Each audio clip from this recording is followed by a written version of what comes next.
Welcome back to the channel, guys. It's time for another manga volume review.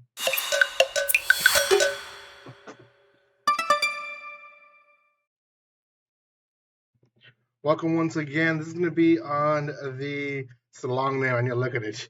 Apparently, disillusioned adventurers will save the world.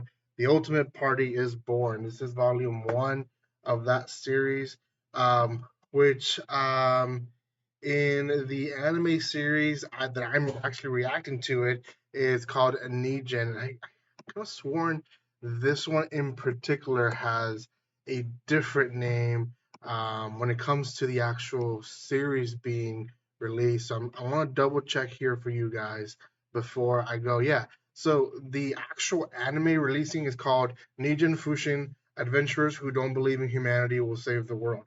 So it's the same series, just different title. I don't know why they did that, but there is a little bit of differences. So I do want to talk about that. So before anything, guys, if you haven't done so, check out Yempress. Yempress sent me this copy for me to give a honest review, and I tried to do my best to give honest reviews. I don't side on the company that produces them because at the end of the day, Yempress does not create this. They just translate. So I want to give my honest opinion on it. So before anything, check them out. There is a link in the description below where you guys can buy cheap manga. So make sure you're checking that out as well. Also, comment, like, and share. That helps the video and Yen Press spread out more information. And lastly, subscribe to my channel. There is a giveaway happening here on my channel. So if you want to go to it, you can go to it as well. So, okay. Another one is this warning sticker. It is content, explicit content, and it's only maybe 2 or 3 scenes at the most. Um, which I guess I'll start there. That's not depicted in the anime. Big difference is obviously the name. Second difference is that the anime definitely kept it a lot more PG-13 oriented, whereas the manga really wanted to give a little bit of fan service. And the only reason I can see why they were doing that is because they were trying to attract a crowd, right? And that always happens. Now, why did they get away with removing that as an anime? Well, personally, I think the story got better as the volumes gone. I don't know if it did, but I feel like maybe it got better, and they decided as creators whenever the anime came out that the story was going to be good enough for viewers to watch and like and enjoy without all the little fan service little scenes here and there. So um, to get an idea, I would say the manga fan service level is around uh, how not to how not to train. Oh gosh, how not to train a dragon? Is that what it is? Anyways, how not to train. How not to train a demon slayer, something like that. Anyways, if you guys remember the name of that anime, put it in the script in the comment section. I'm blacking out right now, but I would compare it to that level of explicitity. It's not much, but it is there.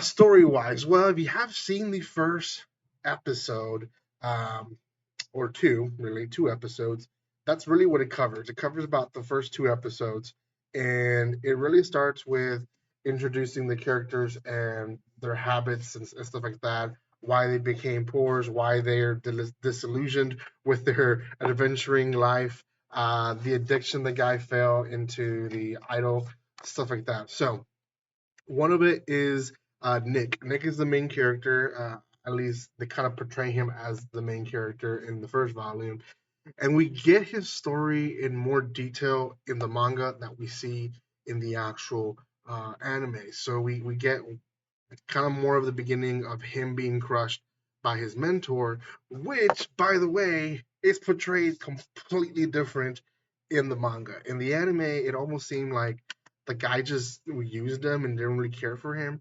And in the manga, you can see that he has this fatherly love for him and that he wants the best for him. And he's letting him know, you cannot grow further with us. You're going to get stuck. You're going to get stuck at a low level. In order for you to keep on growing, I need to let you go and have your own adventure, right? We're like old guys already. So not really portrayed that in the anime. Um, so we get all his story. The other thing that's different from the first two episodes is that we get her story and the priest story super quick in the manga.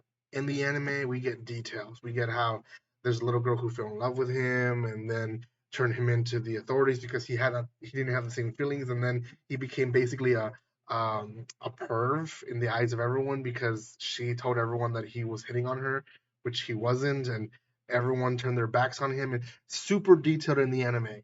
Manga, it's very quick. It's almost a comment. Um, so yeah, there is differences that they're really worthy to note out.